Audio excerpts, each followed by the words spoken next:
Welcome back, Lifesavers, to another video. My name is Nurse Kelly Tyrell, and in today's video, we are going to talk about all things NCLEX. We're going to talk about how the NCLEX actually works and what you can expect on test day, including new revisions to the exam and potential upcoming revisions. So make sure you stay tuned until the end of this video to hear all about it.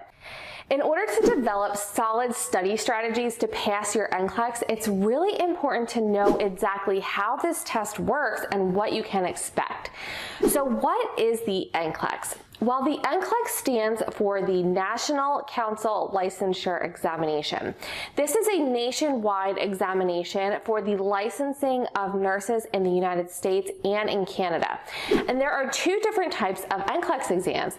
You have the NCLEX RN and the NCLEX PN.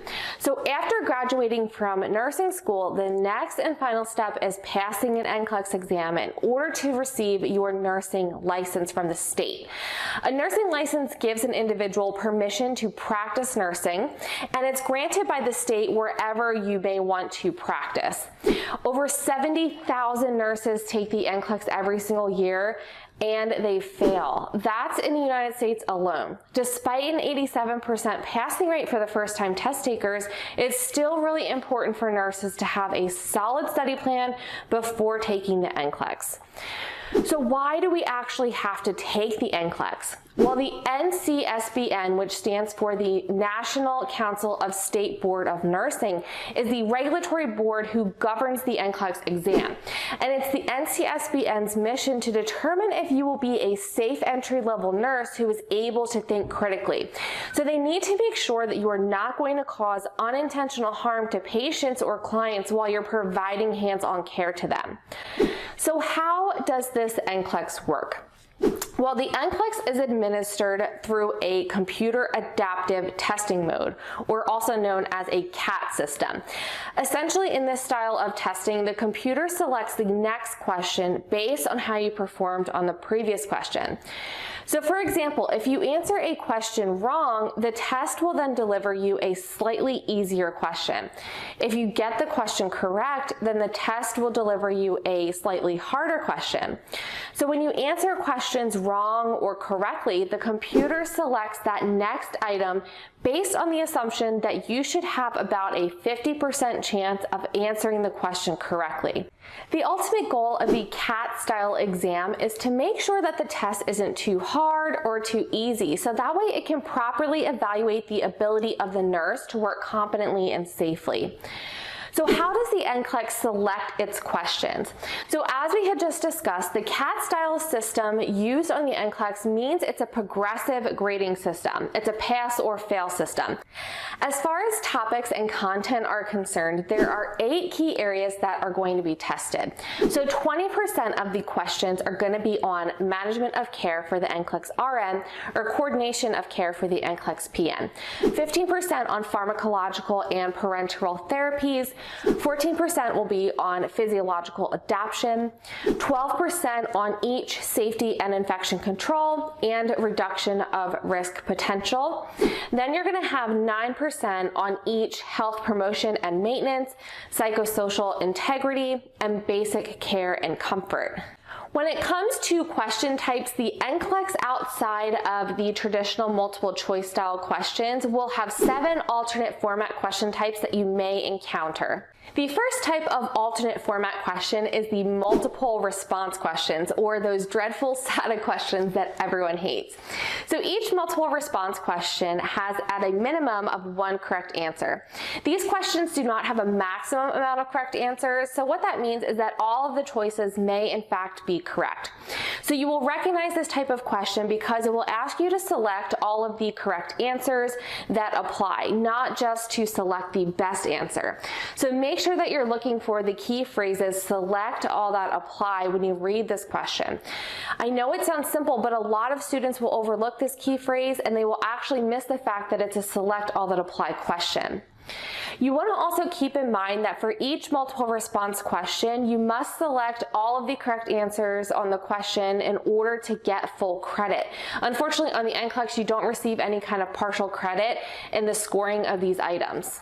The second type of alternate format question is the fill in the blank. So in this type of question, you're going to perform a calculation and type in your answer in the blank space that's provided after the question. So this is really important to remember. With the fill in the blank type questions, you want to enter a number only without any words, commas, or spaces. Answering in the wrong format or entering the wrong words or commas, abbreviations, anything like that will result in a wrong answer. So just make sure you're being really careful and only putting in that fill in the blank what they're really asking for. The third type of question is one that asks you to identify an area on an illustration or a graphic. So these are called hotspot questions. The computerized exam will ask you to place your cursor and click over the correct area on an illustration. So with these, you want to try to be as precise as possible when marking the location. As with fill in the blank questions, these questions require extremely precise answers. Some examples could include where to assess an apical heart rate on the chest or where to assess McBurney's point on the abdomen. So just make sure you're being really precise and remembering your landmarks when you're answering these types of questions. The fourth alternate format type question is the chart or exhibit format. So for this type, they will be giving you a problem and then a series of small screens with additional information that you will need to answer the question will appear. So by clicking on the tabs on the screens, you can access each chart or exhibit item. And after viewing the chart or exhibit, you then select your answer from 4 multiple choice options, and these will all be a single choice answer. For these questions, you really want to take your time and analyze each chart or exhibit. You just want to be careful not to miss any of the tabs and accidentally skip over pertinent information that will help you answer the question. So for example, you will click on up to 3 tabs to locate data, and then you will interpret the data. You'll validate if the data is correct or if it's sufficient, and then you'll be asked to respond to a question based on that data that you had just reviewed. The fifth alternate format question involves prioritization actions or placing a series of statements in correct order using a drag and drop technique. To move an answer option from a list of unordered options into the correct sequence, you want to click on it using the mouse. So while still holding down on the mouse button, you drag the option to the ordered response part of the screen. And then you're going to release the mouse button to drop that option in place. And you're going to repeat this process until you have moved all the available options in that correct order. And unfortunately, again, for these types of questions, there is no partial credit, so the whole order must actually be correct. The sixth alternate format type is the audio item format. So with this format, you'll be given a set of headphones and asked to listen to an audio clip and then select the correct answer from 4 different options.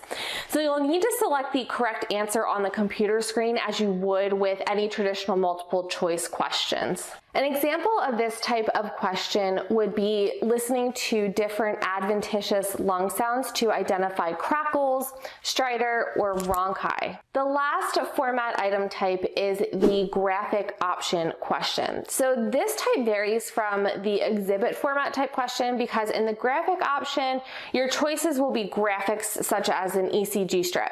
So you'll have to select the appropriate graphic to answer the questions that are being presented. As far as the mix of question types on the NCLEX, honestly, it's just sometimes luck of the draw. Some candidates will get majority SATA questions and some will maybe get just a handful of SATA questions, but they'll still pass. At the end of the day, honestly, you can't solely determine whether you passed or failed based on your question type mix, so don't bother trying to analyze that. And due to the COVID pandemic, there have been several changes made to the NCLEX RN and NCLEX PN exams that will likely be permanently adopted going forward. So some of these changes that occurred in October of 2020 include the pretest items will now be reintroduced, which means that each candidate will get 15 pretest items on their exam and they will not count towards their official score. Also, the minimum number of scored items is now 60 and the maximum number of scored items is now 130.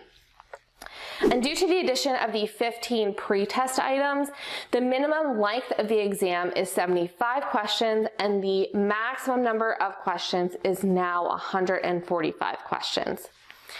The examination time total is now 5 hours, so you have 5 hours to complete the exam.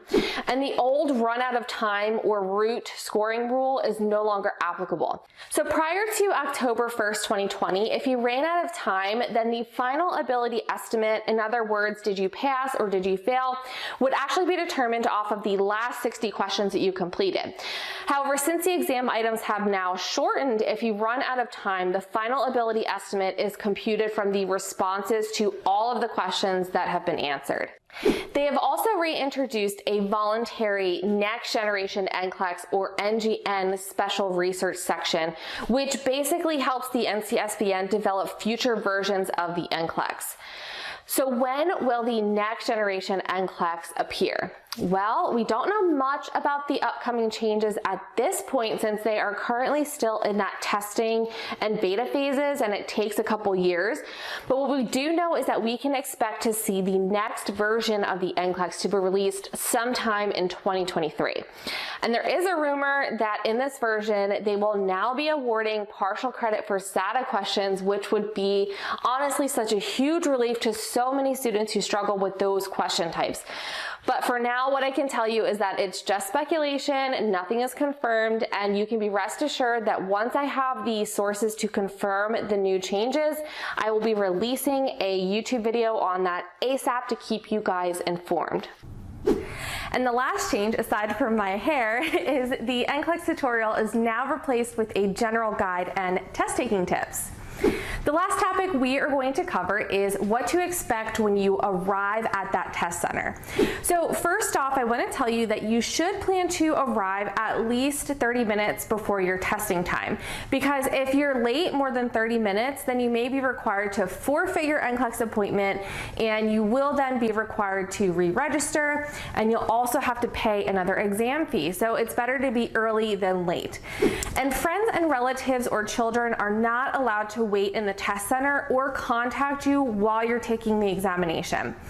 Also, upon arrival, you're going to check in with the testing attendant, and she will then ask you to store away all of your electronic devices in a sealable plastic bag, which they will actually provide you.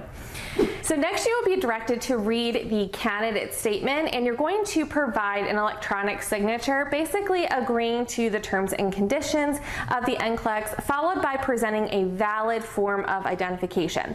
So for admittance into the NCLEX, you will be required to present one form of acceptable identification. And the first and last names printed on your identification must match exactly the first and last names found on your authorization to test email. If the name on your ID does not match exactly the name you provided when you registered to take your test, you will not be allowed to be admitted into the exam, and you will be required to re-register and pay another exam fee. So make sure that your name exactly matches your ATT. Next, you'll be required to provide your digital signature through a palm vein scan, and will then have your photograph taken. You will also be required to leave all of your personal belongings outside of the testing room, and that includes large jewelry. So I would suggest bringing in as little as humanly possible into the testing center, because you're not going to need anything. Once you're inside the testing room, the test administrator or the TA will provide you with an erasable note board that you can have replaced as many times as you need while you're taking your test. You may not, however, take in your own note board, scratch paper, or writing instruments into the exam. They will provide that for you. So as we discussed earlier, you will have up to 5 hours to complete the RN and PN exams. So total exam time includes an introductory screen, 2 programmed optional breaks, and any unscheduled breaks that you may want to take. The first optional break is offered after 2 hours of testing, and the second optional break is offered after 3.5 hours of testing. It's also important to note that all breaks count against testing time, even though that they are optional. So you want to keep that in mind. And lastly, after your exam is finished, you will be asked to complete a brief computer questionnaire asking you about your testing experience. Once you have finished that questionnaire, you should raise your hand to summon the TA, who will then collect and inventory all of the note boards and dismiss you when all of the requirements have been fulfilled. And that concludes the end of this lesson. I hope that you found this information extremely valuable and it made you just a little more confident as you prepare to take your NCLEX. I just want to thank you so much again, Lifesavers, for tuning in today. My name is Nurse Kelly Tyrell, and I help nurses feel more confident, increase their test scores, and retain what they don't remember in nursing school. If this video helped you in any way, be sure to give it a thumbs up. Also, don't forget to smash that subscribe button and click that notification bell so you don't miss out on any of my upcoming content and future videos. And why don't you go ahead and do me a favor and drop me a comment below. Just let me know where you're at with your nursing journey. I'd love to say hi and just connect with you. Also, make sure you click that share icon to spread the word and encourage a fellow aspiring nurse. And last but not least, when you are ready to take your NCLEX, be sure to check out my NCLEX and Chill review, where I help eliminate test anxiety and review detailed test taking strategies so you can have that unfair advantage to pass your exam on your very next attempt. Not ready to end the study sesh yet? Well, you are in luck, because if you stick around, you can watch more of my videos coming at you in 3, 2, 1. Bye, Lifesavers.